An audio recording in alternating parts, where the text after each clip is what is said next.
yung paksa natin ng buong nagdaang araw, parang lumilong araw nito. So, ano ang tao? Yun. So, lahat nasagot ninyo, tama kayo lahat. Sino ang tao? Lahat naman nasagot ninyo, tama kayo lahat. Ano ang kahigitan ng tao sa ibang nilalang? Lahat naman ay nasagutan ninyo. So, sino sa inyo ang hindi nag-participate? Sa Sigurd. Lahat ba nag-participate? O may nag-chat-chat lang, nagsusulat-sulat. So, kung napakahalaga din sa atin, kung bakit kayo nag-group ay doon nyo din na i-express ang sarili nyo, di ba? Sa group. Sa group may isang leader, sa group may followers, gano'n. So, ganyan ang ginagawa ng tao. Hindi lahat ay leader. Yun ang kakayahan ng isang tao sa question number 3. Hindi lahat ay leader, pero lahat ay pwede mag-participate. Okay? Sa support nyo kanina. Okay, lahat pwede mag-participate, pero hindi lahat ay leader. So, may leader, may follower. Pero yan ang rule ng mga tao. Hindi porke leader ka, ikaw na ang pinakamagaling. No. Take out that in your mind. Okay? Hindi lahat na leader ay magagaling. Mas may magagaling pa na follower. Ganon. So, hindi rin lahat na follower ay observer lang. Sa isang team, di ba lahat? Sabi ko kanina, mag-form kayo, mag-circle kayo. Hindi sabihin kung mag-circle para lahat kayo ay may communication. Diba? Walang salubot. So lahat na may communication kayo. So ganoon ang ginagawa ng tao. Ang mga animals, alam nyo, let's say yung mga ducks. Yung mother duck at saka duckling. Bakit kaya ganoon sila pag yung nanay nila ay pupunta kung may pupuntahan sila, they have to follow the mother duck. At saka lahat nakalinya sila, di ba? Ang ganda ng nila, ang ganda ng arrangement nila. Kwak, kwak, kwak, kwak, sabi naman ng baby. Pero lahat sila. Yung mga tupa, sheep, di ba? Sa lahat ng nilalang, lahat ng mga animals, tupa ang pinakamaamo na nilalang na animal. So yung tupa, sabi ng asawa ko sa kanila, may farm sila, may tupa sila. Tapos, ang tupa pa pala, sabi ng yung leader nila, kasi may leader talaga yan, at saka may follower. So, yung tupa, pupunta siyempre namumuna. So, yung mga followers naman, kahit may feed dyan, lahat sili doon, at tapos mag-stampede na sila. So, walang kakayahan na mag-isip. Walang kakayahan yung animal na mag-isip na, makukulog na pala at may stampede na sila lahat.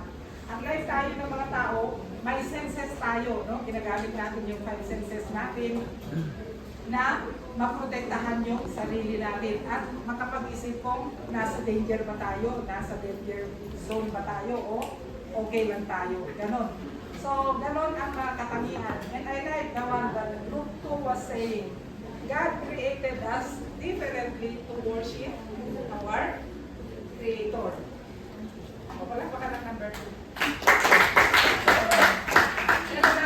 Lahat ay tama yung mga sinabi. Yun ang distinction, yun ang pinagkaiba. Hindi ko sinasabi na Christian lang ang masisave, okay? Kasi Christian nga lang ang naniniwala na may totoong Diyos, buhay na Diyos. Yung nag-create sa atin na Diyos ay buhay. Buhay tayo kasi tayo yung representation niya. Yung sino ang tao? Sabi nyo kanina, tayo, dahil may kakayahan tayo na sumamba doon sa nag-create sa atin. So, yun ang pinagkaibahan. Kaya nga, inuna ang lahat na pangangailangan natin at nahuli tayo kasi gano'n ang pagmamahal ng Diyos sa nilalang niya. Lalo na tayo, special creation tayo ng Diyos. We are the kawangis, di ba? We are the image. Halimbawa, itong image na ito. At kalahin mo si Jesus noong Noong 15 si Jesus, di ba ang Diyos nagkatawang tao? Ang pangalan niya ay Jesus. No? So, yung nagkatawang tao na si Jesus, pumunta siya dito sa ibabaw ng mundo para sa ganun ay maramdaman niya yung pakiramdam ng tao, para sa ganun ay alam niya lahat na nangyayari sa tao, nasaktan siya, umiyak siya, itinakwil siya, lahat na negative na nangyayari sa tao, naranasan niya yun para sa atin at para gumaan-gaan yung buhay natin. So siguro si Jesus nung 15 years old siya, ganito ang stature niya. Hindi natin alam, no? Hindi natin alam.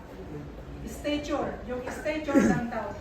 Pero ang Diyos is non-gender siya. Pero we call him he. Okay, we don't call him she. We call him he. Okay, kasi masculine.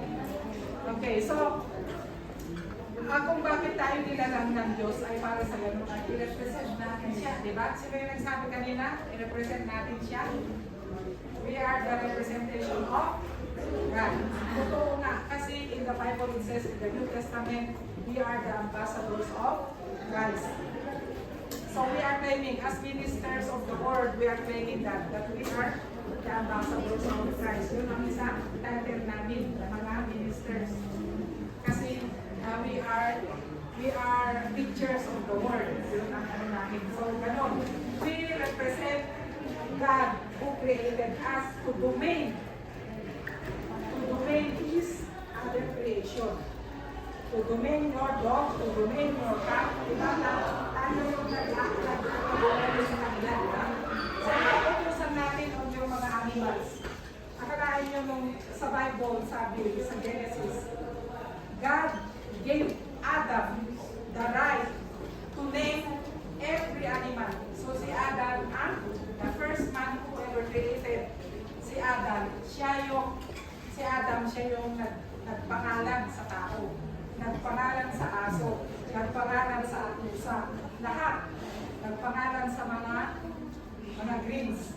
Lahat yan. Ang galing niya, no? Pero nabuhay siya na almost 1,000 years. So yun ang trabaho niya. Yun ang ginagawa ni Adam. O ikaw pusa, o ikaw aso, ganun siya. O ikaw ibon, maya, ganun. So lahat, di ba? Every kingdom, every part of kingdom, every members of kingdom animal yan, may mga pangalan lahat yan. No? Yung mga mammals, may pangalan. Yung mga isda. So, ganon kagaling si Adam. At saka ang maganda kay Adam noon ay nakakausap niya yung mga animals. Wala naman sinabi sa Biblia na nagsasalita yung animals kay Adam. Pero nauutusan lang niya. Siya yung sinabi na, yung topic, yung ano natin, yung verse natin na Genesis chapter 1, verse 26 to 27, yun ang dominion na sinasabi. Idudomain